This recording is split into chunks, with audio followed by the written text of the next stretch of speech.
Why did President Biden wait so long? Why did he let 32 days pass between phone calls with Prime Minister Netanyahu? Well, so first of all, our teams are in contact every single day at every level. If the Prime Minister felt he needed the President for some reason, he would have picked up the phone and called.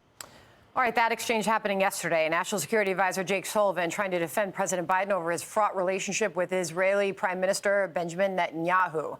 The two spoke yesterday for the first time since Biden was heard on that hot mic saying they were headed for a come-to-Jesus meeting.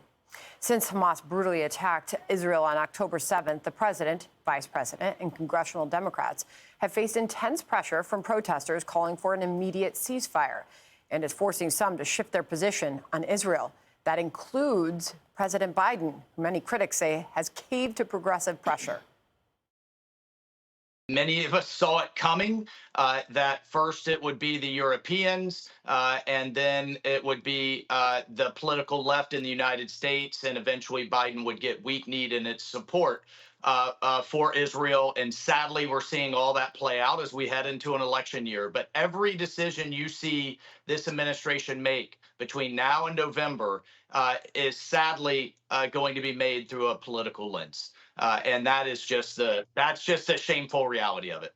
The Wall Street Journal editorial board says Israelis notice that the president rarely speaks of defeating Hamas anymore. Instead, he bashes Israel under the cover of bashing its prime minister. This stance is Mr. Biden's way of catering to the anti-Israel left without alienating the bulk of U.S. voters who would find it unconscionable to turn on the Israeli people in wartime. Tammy Bruce joins us now, Fox News contributor. Tammy, good to have you here. Thank you. Is he caving to the progressives on this? I think that it is, rhetorically he is. When you look at these polls, they're desperate. On one hand, if he's going to cater to the far left and the Jew haters and the so-called pro-Palestinian end, he's alienating Jewish Americans, Americans who care about Israel as an ally. So it's a horrible position to be in when you are head of a party where you've got to cater to those people who want you to leave Hamas alone and who don't like the state of Israel. It's not a very good position.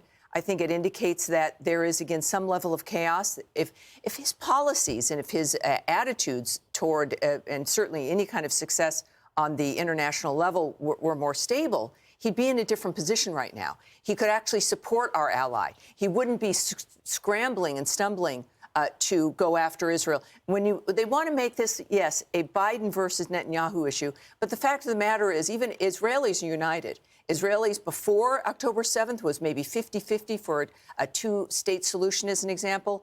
Now that's dissolved because the people who were murdered were the people who, far left, socialists in the kibbutzes, who were supportive of the two-state solution, and those are the people that were slaughtered. So you've got a no-win situation here for Biden, but it signals to the rest of the world, you know, heck, whenever the Jews are going to defend themselves, we want to slow that down a little bit. Americans don't like that. You heard the White House clearly defending the president on this issue yesterday. Jake Sullivan up at the podium saying, well, no, our teams are in contact every day. But 32 days go by and you don't have the prime minister and the president of the United States in discussions over our strategy here. What does that tell you? I think it tells you that the Israelis know what they're doing. And they also perhaps are anticipating a different president in January. They see, as the world does, the United States being feckless when it comes to their foreign policy. There were reports, of course, even with the humanitarian aid airdrops, that we killed Palestinians with those airdrops because there's just no coordination. It seems to be kind of a disjointed, panicked response. And it's a sign that no one, including Israel, is taking Joe Biden seriously or the United States. And the good news is Israel knows what it's doing, and it's not going to stop. And I think humanity generally, not just Americans, but people throughout Europe and otherwise, understand the risk, considering what happened on October 7th. It was a barbaric attempt at extermination. We've seen it historically. This is not surprising. And it's like cancer.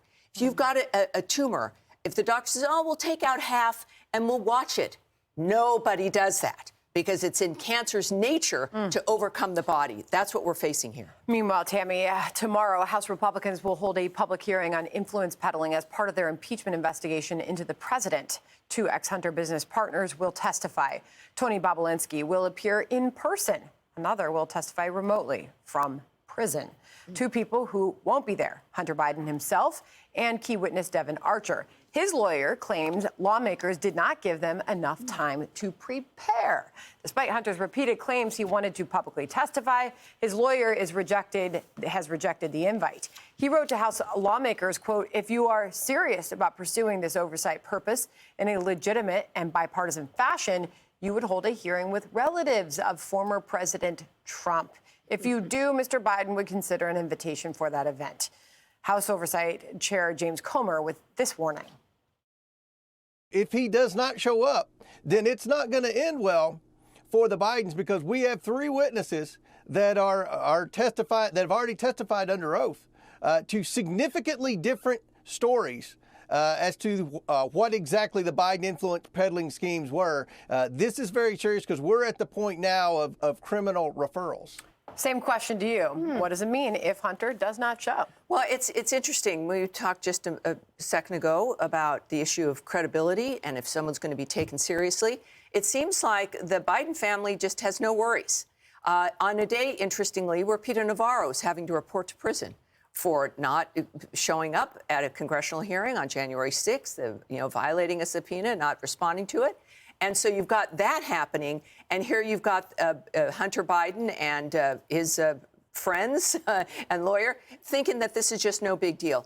The problem with criminal referrals is that this is the Biden DOJ, and then they have to be acted on, all right? And they, for some reason, think that that just isn't going to happen.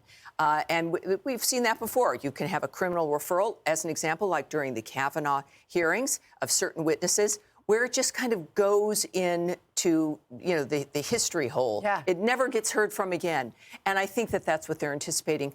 That's why January matters. That's why I think Joe Biden is still running for president, won't let go, because his maintaining power saves in part or protects in part his family. You got to love the Devin Archer attorney. There's not enough time for his client to prepare for the hearing before these 2 Republican-led House committees. So I wonder if there'll be any surprises. Do you anticipate? I don't.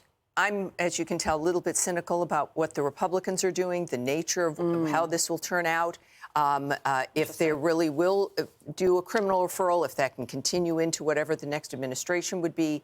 But the fact is that they've been operating in this manner for years, for decades, with no pushback, no surprises, no problems.